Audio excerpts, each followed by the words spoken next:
Jemaat yang dikasihi Tuhan, saudara-saudaraku yang terkasih dalam Kristus Yesus Tuhan kita, mari kita mendengarkan firman Tuhan yang diperuntukkan untuk perayaan Jumat Agung ini, memperingati hari kematian Tuhan Yesus. Tertulis dalam kitab Ibrani pasal yang kelima, ayat yang ke-7 hingga yang ke-10. Saya bacakan untuk kita semua.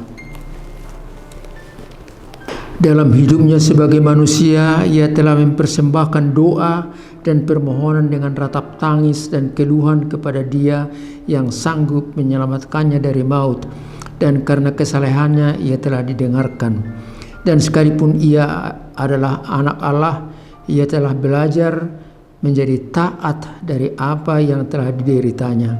Dan sesudah ia mencapai kesempurnaannya, ia menjadi pokok keselamatan yang abadi bagi semua orang yang taat kepadanya. Dan ia dipanggil menjadi imam besar oleh Allah menurut peraturan Melkisedek. Sampai di situ peruntukan firman untuk kita, saudara yang terkasih. Hari ini kita merayakan hari kematian Tuhan Yesus. Disebut juga hari ini Jumat Agung. Agung bukan harinya, karena hari Jumat setiap hari minggu pergi dan datang. Agung oleh karena pada hari itu terjadi satu peristiwa yang sangat agung, yang mulia, dan yang berguna untuk seluruh umat manusia dari generasi ke generasi. Agung kematian Tuhan Yesus yang berlaku satu kali untuk selama-lamanya. Sifatnya universal, artinya Jumat Agung ini dirayakan di mana-mana di seluruh belahan dunia. Agung oleh karena kematian Tuhan Yesus memberikan kepada kita makna yang sangat dalam. Dia dihukum agar manusia bebas dari hukuman. Dia disiksa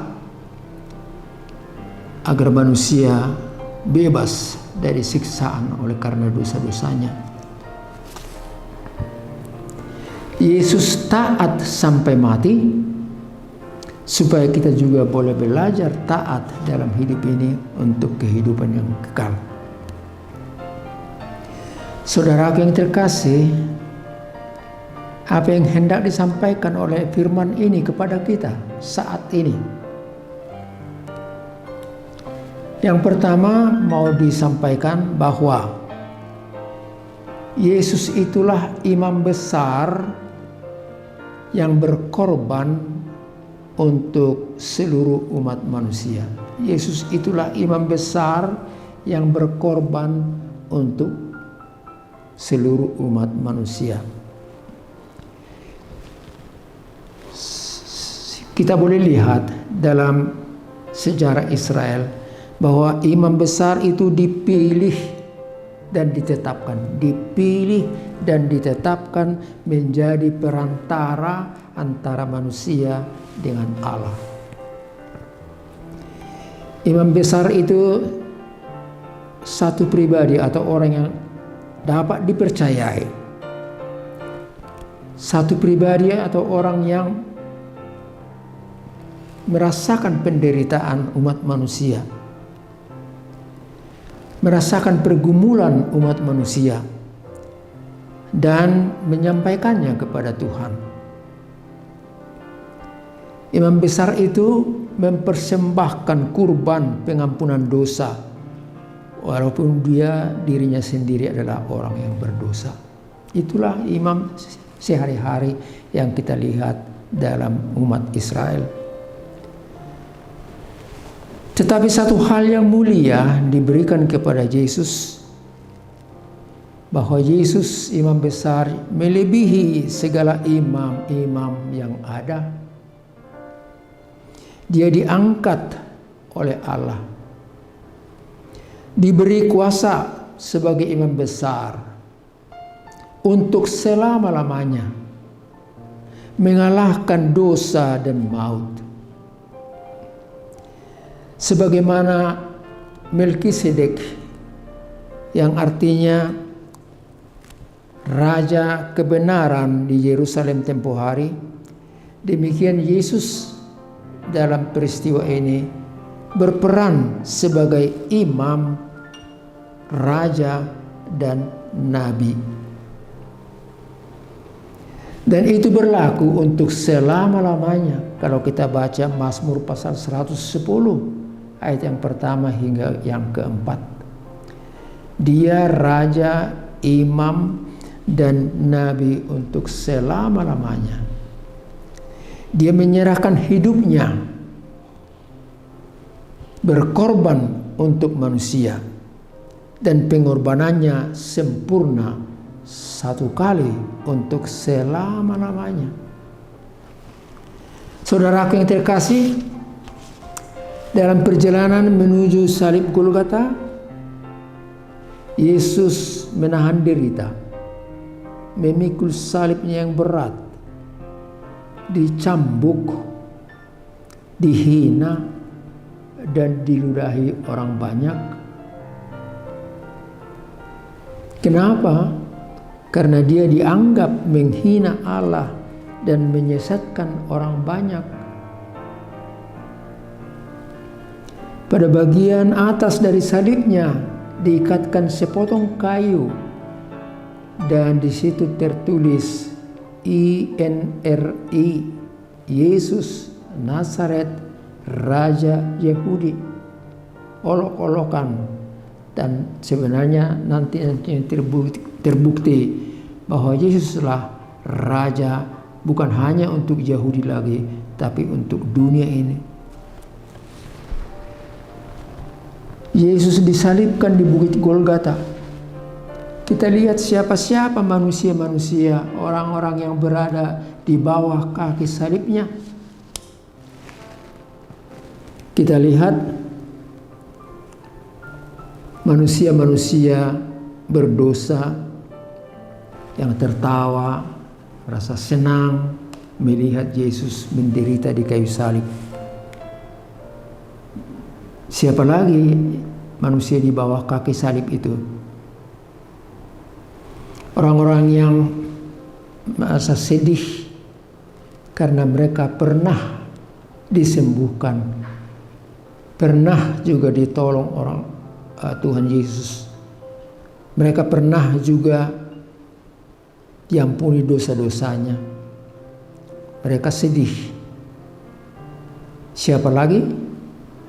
Para murid-murid, saudara-saudara dari Tuhan Yesus, bahkan ibunya juga berdiri agak menjauh, dan mereka menundukkan kepala merasa sedih. Itulah mereka semua. Dan hari ini kita juga berada di bawah kaki salib Yesus. Dan kita diajak sebagai orang yang percaya, yang bergumul dalam hidupnya, kita diajak untuk bersaksi akan Dia sebagai juru selamat dunia. Kita diajak untuk selalu ikut beribadah di gereja. Kita diajak juga untuk memakai alat-alat komunikasi yang modern ini untuk kesaksian, untuk membawa orang lain percaya kepada Tuhan. Alat komunikasi bukan menyebarkan berita-berita bohong, hoax, menyampaikan berita-berita yang memicu kemarahan dan pertikaian di antara orang lain. Saudara yang terkasih,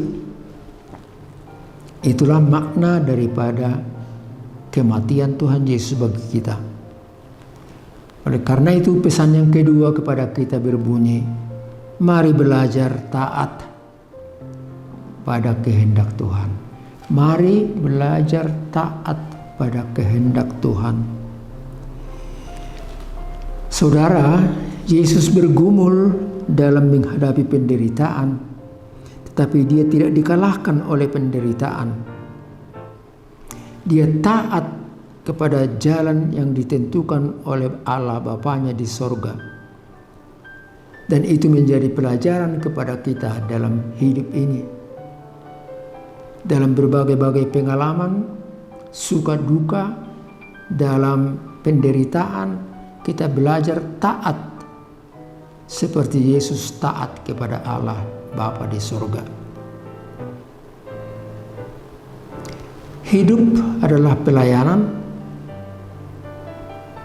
dan hidup ini adalah menaklukkan dosa dan kematian, taat kepada Tuhan, dan belajar memikul salib kita hari lepas hari. Taat dan rendah hati, dua hal yang tidak dapat dipisahkan.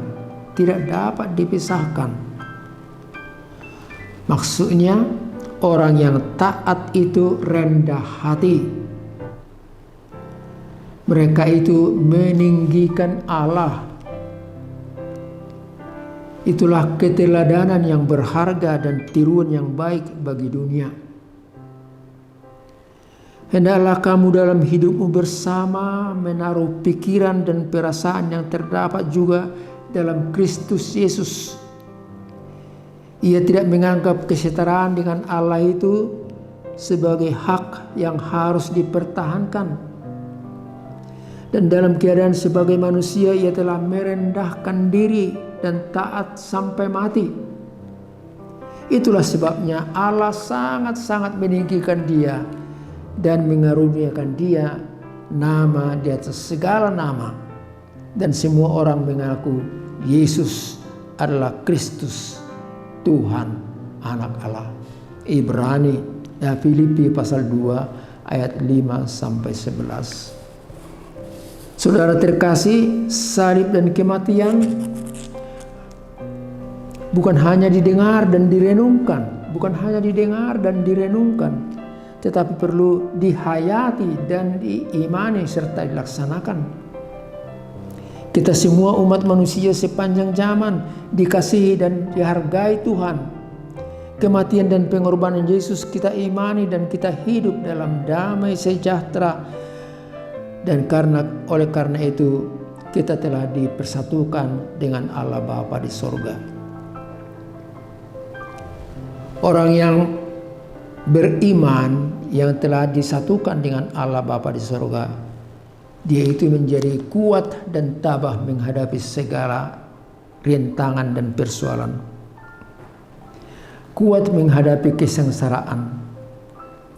Dan karena kita tahu, demikian orang beriman, kita tahu bahwa kesengsaraan itu menimbulkan ketekunan. Dan ketekunan itu menimbulkan tahan uji. Dan tahan uji itu menimbulkan pengharapan. Dan pengharapan itu tidak mengecewakan. Itulah dalam Roma pasal 5 ayat 1 sampai 5. Mari kita belajar taat dan setia. Setiap kita mengalami jalan hidup yang berbeda-beda. Ada suka dan duka. Dalam pekerjaan, usaha, dan kegiatan aneka ragam boleh terjadi. Ada orang yang tidak menyukai kita, tetapi juga ada teman sahabat yang mendukung, yang senang supaya kita berhasil. Walaupun kita kadang-kadang gagal.